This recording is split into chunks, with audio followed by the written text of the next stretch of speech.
बिस्मिल्लाहिर्रहमानिर्रहीम। मैं डॉक्टर जावेद अपने YouTube channel physics by doctor Javed से आपसे मुखातिब हूँ और आज मैं फार्मूला सीरीज़ में पार्ट नंबर 50 आपके लिए लेकर आया हूँ और आज हम पढ़ेंगे आरसी फेज शिफ्ट ऑसिलेटर। यहाँ आपके सामने एक कॉमन एमिटर एम्पलीफायर जो है वो मैंने लगाया हुआ है और अभी हम इसे ऑसिलेटर में बदल देंगे। जो ऑसिलेटर्स हैं हमारे पास वो दो तरह के होते हैं, या तो आरसी ऑसिलेटर्स होते हैं या फिर एलसी ऑसिलेटर्स होते हैं। हम इनके अंदर आरसी ऑसिलेटर में फेज शिफ्ट ऑसिलेटर को और वाइन ब्रिज ऑसिलेटर्स को पढ़ेंगे और बाद की किसी वीडियो के अंदर हम हार्टले और कॉलपिट ऑसिलेटर भी पढ़ेंगे। तो आज की इस वीडियो के अंदर जो है वो सिर्फ फेज शिफ्ट ऑसिलेटर ही मुमकिन हो सकेगा। तो यहाँ ये जो है that is RC resistance connected with the collector. This is the resistance RE which is connected with the emitter of the transistor. और बेस जो है इसके साथ हमारे पास एक R1 और R2 एक नेटवर्क जो है जिसे हम पोटेंशियल डिवाइडर नेटवर्क भी कहते हैं, वो भी यहाँ पर मौजूद है। और इसी तरह एक बाईपास कैपेसिटर जो है वो CE वो हमने यहाँ पर इस्तेमाल किया हुआ है। अब यहाँ पर हम इसकी आउटपुट पर ये जो है कैपेसिटर्स लगाएंगे। ये तीन कैपेसिटर्स जो है वो हमने यहाँ लगा दिए और इसी तरह जब हमने देखना है कि इसको आप आगे बढ़ा दें और इसे हमने यहाँ पे ग्राउंड भी करना है और इसे हम यहाँ से लेकर तो आउटपुट पर ले जाएंगे। यानी यहाँ जो फाइनली जो रेजिस्टेंस हमने लगानी है वो यहाँ पर ये रेजिस्टेंस होगी और इसका ताल्लुक जो है वो यहाँ से आ जाएगा। ये हमने फीडबैक दिया है। इसी तरह यहाँ एक रेजिस्टेंस होगी और इसी तरह यहाँ पर एक रेजिस्टेंस जो है ना ये होगी। यहाँ जो हमारे पास कैपेसिटर्स हैं ये एक तरह की कैपेसिटर्स हैं, रेजिस्टेंसेस भी एक तरह की हैं। ये रेजिस्टेंस जो होती है ये थोड़ी छोटी होती है इन दोनों रेजिस्टेंसेस से। और इस कितनी छोटी होती है, R डैश की वैल्यू लिखी जाती है आमतौर पर R minus H I. H I जो है that is the input resistance of the transistor. तो ये थोड़ा माइनस करना पड़ता है, बाकी चीजें जो है वो इसी तरह हमें हासिल हो जाती हैं। अब हम यहाँ देखेंगे कि ये जो सर्किट है ये फेज शिफ्ट कैसे करता है। ये तो आपने छोटी क्लासेस में पढ़ लिया हुआ है कि जो ट्रांजिस्टर होता है जब हम इसे यूज करते हैं कॉमन एमिटर के अंदर, ये कॉमन एमिटर का एक ट्रांजिस्टर है जिसको हम कॉमन एमिटर एम्पलीफायर का नाम भी देते हैं। हम यहां से इसे सिग्नल देते हैं और ये 180 डिग्री का फेज शिफ्ट देकर फिर हमें जो है ये वाला आउटपुट देता है। इसका मतलब हो गया कि 180 डिग्री का फेज शिफ्ट तो हमें यहां मिल रहा है। उसके बाद आगे आरसी नेटवर्क एक मुकम्मल मौजूद है। अब आप जरा गौर करें कि आरसी जो नेटवर्क है वो कुछ इस तरह से होगा। ये एक कैपेसिटर और उसके बाद यहाँ एक अदर रेजिस्टेंस। अगर आप देखें कि ये सी और आर सी सीरीज सर्किट है ये एक हिसाब से, तो मैं यहाँ पर जो सिग्नल दे रहा हूं वो ये है 0 डिग्री पर मैं सिग्नल दे रहा हूं और यहाँ जो रिजल्टेंट हमें मिलता है वो कुछ ऐसे मिलता है। ये रिजल्टेंट है। इसका मतलब है ये हमें फाई एंगल जो है फेज एंगल के तौर पर मिलता है और इसकी वैल्यू लेट से कि जब हम इसको आर और सी की मुनासिब वैल्यू होती है तो ये 60 डिग्री जो है वो निकलता है। आमतौर पर 60 डिग्री जो है वो इसके अंदर आता है। हम इसका मतलब ये है कि वोल्टेज जो रेजिस्टेंस के थे उनसे वोल्टेज जो कैपेसिटर के हैं वो 60 डिग्री बिहाइंड रह जाते हैं। तो आरसी सीरीज सर्किट के अंदर हमें ये समझ में आता है कि कैपेसिटर के वोल्टेज जो हैं, कैपेसिटर में वैसे भी जो वोल्टेज होते हैं वो लैग बिहाइंड कर जाते हैं करंट से। तो वो ये 60 डिग्री का यहां पर बनेगा। अब ये 60 डिग्री है यहाँ पर फेज शिफ्ट, यहाँ पर शिफ्ट जो है वो 60 डिग्री का होगा, यहाँ पर 60 डिग्री का होगा। तो ये टोटल 180 डिग्री का फेज शिफ्ट ये वाला बनता है। 180 ये बना, 180 ये बना, तो 360 डिग्री का फेज शिफ्ट बन जाएगा। इसका मतलब ये होगा कि फाइनली हम यहाँ जो भी इनपुट दे रहे हैं हमें बिल्कुल वैसी ही आउटपुट जो है ना वो मिलेगी और एम्पलीफाइड आउटपुट मिलेगी। हम जरा इसको फिर से गौर करके देख लें कि जी ये मैं सिर्फ इतना हिस्सा जो है ना आरसी नेटवर्क का हिस्सा सिर्फ यही बना रहा हूं। यहाँ पर ये पहला सी है, ये दूसरा सी है और ये तीसरा कैपेसिटर है। और अब मैं यहाँ पर एक रेजिस्टेंस यहाँ लगा रहा हूँ, एक रेजिस्टेंस जो है वो यहाँ लगा रहा हूँ, एक रेजिस्टेंस जो है वो यहाँ लगा रहा हूँ। तो ये तो इनपुट था, तो इनपुट पर जो है वो क्या है, वो 0 डिग्री है।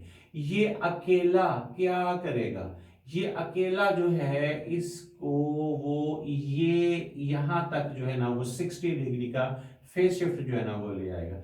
60 डिग्री का फेज शिफ्ट यहाँ भी जब इसके अंदर एड अप होगा तो it would be like here, यानी अब टोटल हो गया ये 120 डिग्री का।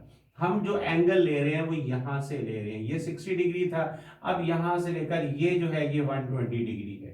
जब ये भी बीच में शामिल हो जाएगा तो फिर हम इसको इस तरह से बनाएंगे ये कि ये अब टोटल 180 डिग्री का फेस शिफ्ट हो गया, और ये हमने यहां से लेकर इसको इधर शामिल किया।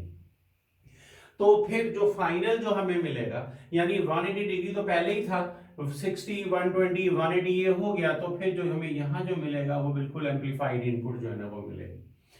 फिर इसके साथ साथ आपको यहाँ कुछ आरसी फेज शिफ्ट ऑसिलेटर के बारे में जब हम पढ़ेंगे तो कैपेसिटर के लिए हमने एक चीज यहाँ पर यूज करनी है, और वो उसकी जो रिएक्टेंस है XC is equal to 1/ωc हम लिखते हैं।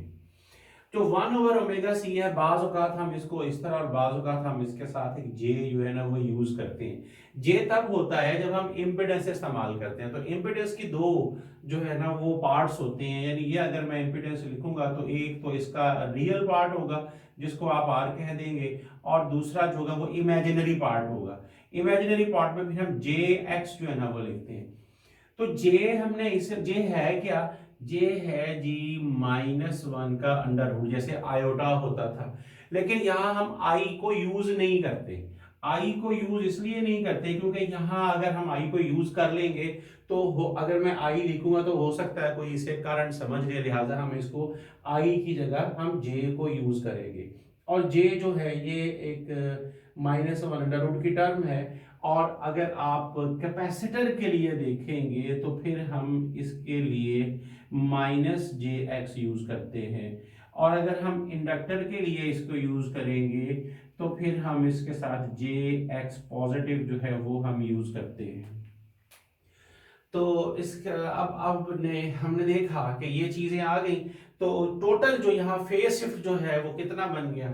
सबसे पहले तो आप ये देख लें, ये 3 × 60 डिग्री, ये 180 हो गया, और ये तो था RC नेटवर्क का। उसके बाद जो ट्रांजिस्टर का अपना जो फेज शिफ्ट था वो भी 180 डिग्री था, और जो टोटल फेज शिफ्ट हो जाएगा वो आपके पास 180 + 180, तो ये बन जाएगा जी 360 डिग्री का टोटल फेज शिफ्ट जो है ना वो ये बन जाएगा, और हमें यहाँ पर एक एम्पलीफाइड आउटपुट जो है वो उस तरह से देखने को मिलती है। अब इसका जो सवाल है वो इस तरह से आता है कि बाज़ औक़ात हमने जो फीडबैक जो गेन है उसके साथ हमने वो कैलकुलेट करना होता है, और या हमने इसकी फ्रीक्वेंसी कैलकुलेट करनी है। तो उसके लिए हम कुछ मैथमेटिक्स करेंगे, तो उसके लिए मैं इसको इरेज करके दोबारा आपके सामने जो है ना वो लेकर आता हूँ।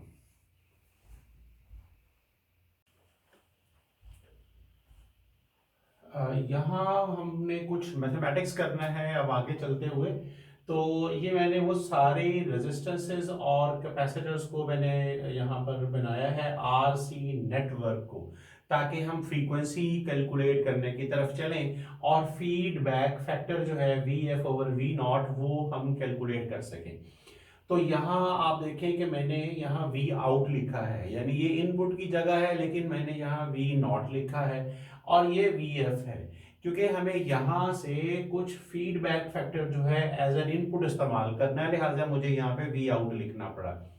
तो जो फीडबैक फैक्टर है वो क्या होगा, VF/V आउट है। अगर हम यहाँ से देखें तो हमें जो फीडबैक वोल्टेज है ना, it is actually a part of the V0 है, लिहाजा यहाँ से ये बीटा V0 को इस्तेमाल करते हुए हमें यहाँ से बीटा कैलकुलेट करना है, जिसे हम फीडबैक फैक्टर कैलकुलेट करेंगे और फ्रीक्वेंसी बाद में कैलकुलेट करेंगे।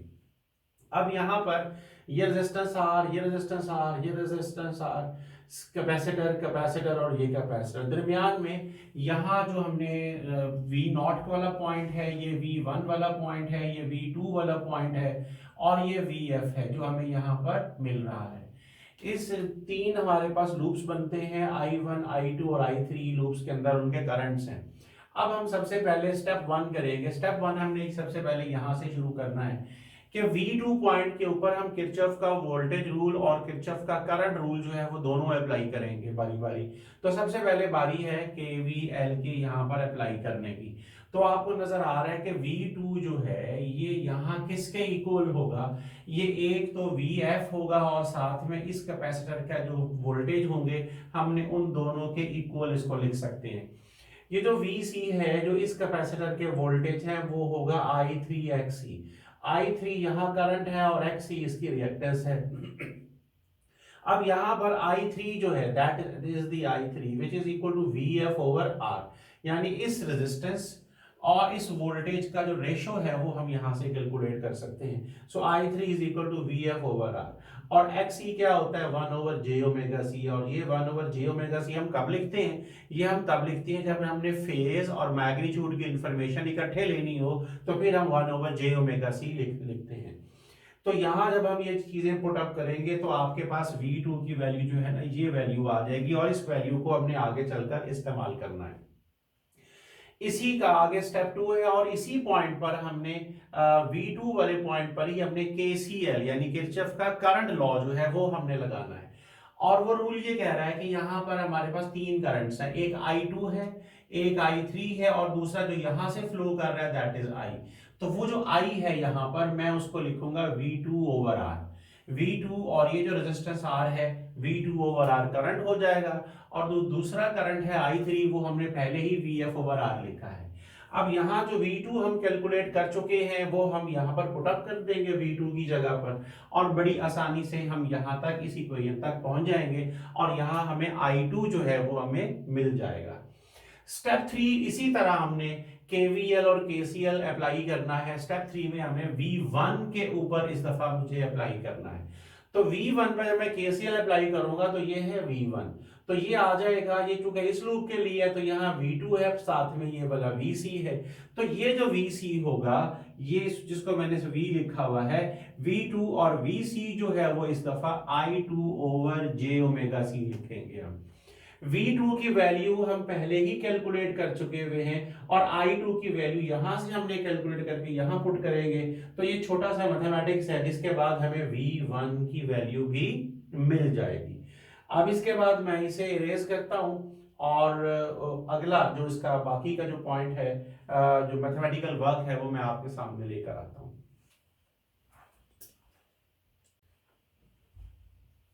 अच्छा जी, अब जो बारी है वो स्टेप नंबर 4 की है। तो स्टेप नंबर 4 में भी हमने KCL अप्लाई करना है, किरचॉफ का current law at point V1। अब यहाँ V1 को अप्लाई करने की बारी है। तो that is the I1 should be equal to I plus I2, यानी ये तीन करंट्स यहाँ पर आएंगे।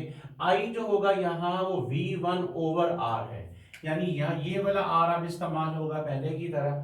तो V1 की वैल्यू और I2 की वैल्यू जो है वो हम कैलकुलेट कर चुके हुए हैं, लिहाजा यहां से हमने I2 की वैल्यू पुट की, ये I2 की वैल्यू थी, ये V1 की वैल्यू है। तो छोटा सा मैथमेटिक्स करके हमने I1 को कैलकुलेट यहां पर कर लिया। अब फाइनली हमने V0 के ऊपर KVL को अप्लाई करना है in order to determine the feedback factor beta which is equal to VF over V0। तो जब यहां आएंगे V0 तो आप देखेंगे कि V0 के साथ इस लूप के अंदर दो और वोल्टेजेस हैं, एक वोल्टेजेस हैं इस कैपेसिटर के और दूसरा V1 है। तो हम लिखेंगे V0 is equal to V1 plus VC।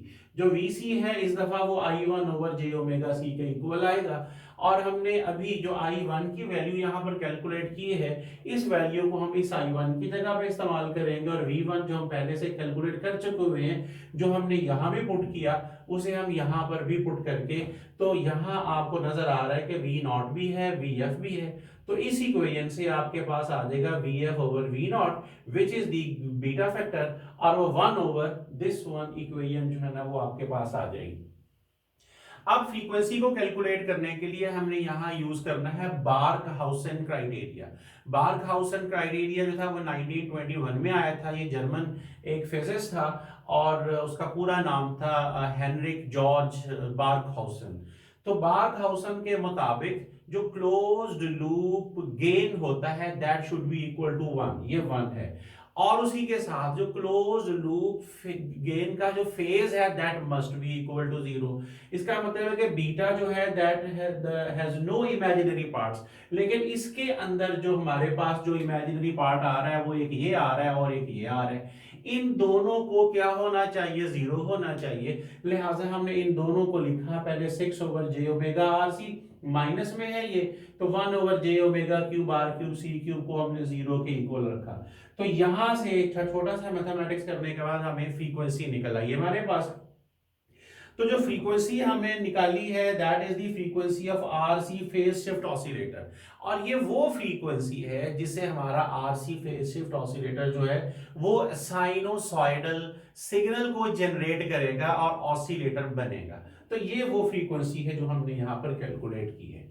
तो इस तरह से हमारा आरसी फेज शिफ्ट ऑसिलेटर का काम आज कंप्लीट हुआ, और ये था जी पार्ट नंबर 50। नेक्स्ट टाइम हमने वाइन ब्रिज ऑसिलेटर पर हमने काम करना है कुछ, तो वो मैं आपके सामने इंशाल्लाह पार्ट नंबर 51 में लेकर आऊंगा। तब तक के लिए डॉक्टर जावेद को अपने YouTube channel physics by doctor Javed से इजाजत। अल्लाह हाफिज, अपना बहुत ख्याल रखिएगा।